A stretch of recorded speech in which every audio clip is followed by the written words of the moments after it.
his wife, if I'm not mistaken, is called Tabitha, convinced him to write the story. And so, with her support and memories that Stephen King had from high school, he managed to go through this process of writing, and he finally got Carrie. And he sent it to the publishers, and they like it, and they published the story. And so, that is the story of how the first book of Stephen King got published. So Carrie was his first book ever, and it was a massive hit, an instant massive hit. It became a bestseller the first year that it got published. If I'm not wrong, Carrie got published in 1974, and the next year, on 1975, Carrie was turned into a movie directed by Brian De Palma. Brian De Palma is a good director, and the movie is quite nice. It is quite good. I mean, it's not perfect, but it is good. It has very good visuals, good performances, and good directing. I mean, the thing that I did not fully like about the movie is the story, the adaptation. But you gotta understand that it is a movie. You cannot put the whole story of the book in 2 hours. It is very, very hard to do that. But overall, they did a good job. It is a very good movie. But well, it was a success, and it was the beginning of the career of Stephen King. Some people said that Stephen King bring back the popularity to the genre of horror fiction in books, and I think he did. He did a very good job. But anyways, today we're gonna be talking about Carrie. Let's make some sounds with the book first.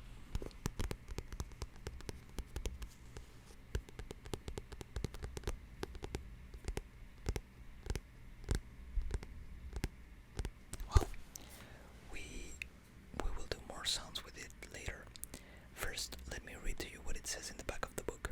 It says, Carrie might be picked on by her classmates, but she has a gift. She can move things with her mind. Doors lock, candles fall. This is her power and her problem. Then, an act of kindness as spontaneous as the vicious taunts of her classmates offers Carrie a chance to be a normal, until an unexpected cruelty turns her gift into a weapon of horror and destruction that no one will ever forget. Okay, so Carrie basically... Oh, sorry for that. So, basically Carrie is a revenge story of a teenage girl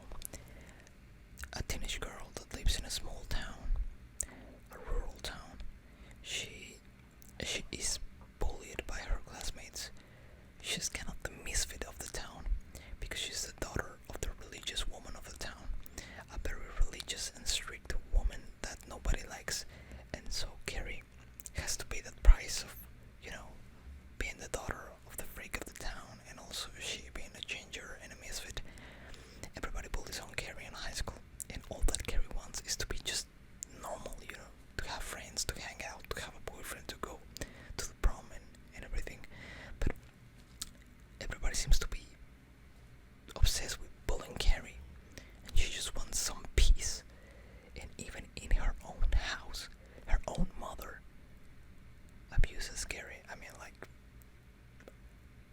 yeah, because her mom takes religion very seriously, so her mom sometimes locks Carrie in a closet or hits Carrie, I think. So yeah, Carrie can have peace neither outside her house or in her house. So you understand that she is very tired of this. And when she enters puberty, late puberty, she discovers that she has telekinetic powers. At first she's freaked out, but then she starts investigating. She goes to the library and starts reading books and articles about this, because in 1970s you didn't have internet. So if you wanted to learn about something, you actually had to go to get the physical book or the physical papers or everything, so you can understand something. And of course, if Carrie had an internet, everything would be much easier. But anyways, she learns that her abilities are not at all she has a mutation that allows her to have telekinetic abilities, and apparently she's not the only one out there in the world that has had this kind of mutation. There's more people that has this mutation. But anyways, Carrie starts controlling her powers, and also one of the girls that bullies Carrie, that is called Sue Snell, feels guilty for bullying Carrie. So this girl asks her boyfriend to ask Carrie to go to the prom with him, and the boyfriend of Sue Snell is like, what? Why are you asking me to do this? This is weird. But then the boyfriend actually goes with Carrie, and when he starts meeting Carrie, he finds that Carrie's not that of a bad person. She's actually nice to be around. And well, as you can imagine, Carrie is amazed. Carrie's very happy of finally being a normal teenager, of going to the prom with somebody, and you know, she feels like finally this age of torment is ended. But it is not, because the other girls, the ones that are not feeling guilty, have one more trick prepared for Carrie in the prom. They go to get pig blood on some buckets, and they put the buckets in the roof of the where the prom is going to be. And so when Carrie is in the prom, the buckets fall. One of the buckets actually hits the boyfriend of Sue Snell, and I think one of the buckets kills him. And the pig's blood ends up covering Carrie, as you can see it on the Funko or in the famous images of the movie. If you look the movie on Google, you will find that picture where Carrie is all covered in blood. And well, at that point, Carrie just can't stand it any longer, and she starts using her powers to take revenge on the students and the whole town, and also her own mother. When she finishes taking revenge on the students, she goes to her home to finally face her mother, but she doesn't expect that her mother is also waiting for her. Her mother thinks that Carrie has, that's some kind of witchcraft, that she has the devil's powers. So Carrie's mother tries to kill her own daughter, and Carrie, in self-defense, ends up killing her mother. And she's horrified. She's horrified for the things that she has done that night. So she ends up walking alone in the middle of the street in the middle of the night, and Carrie dies alone in the road, looking at the stars, so lonely. And oh my god, that's so depressing. That is so sad. I didn't expect that ending for Carrie. You know, of all the books that I have read of Stephen King, I think this is one of the saddest endings. I really don't think that Carrie deserved that ending. I mean, I understand that she did very horrible things at the end, but there is a sadness, a deep sadness to the way she ended that, I don't know. It really touches my heart. Anyway, so that is Carrie. It is a very, very short book. This is a pocket edition, and I think it is like 280 pages long. It's not that long. I promise you that once you pick it up and start reading it, you won't put it down until you finish it. It is very interesting, and it is very short. Now this is the part where we do some tapping on the book. I don't have nails. I was planning to leave my nails long, but I can't because I have a very bad habit of biting my nails, and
So it's Funko.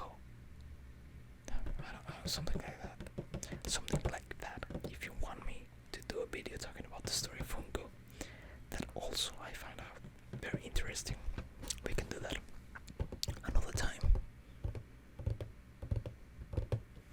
And also, if you collect Funkos, I'm curious. I want to know if you do. Leave it in the comments. Which Funkos do you collect, and how many do you have, or which ones are your favorites?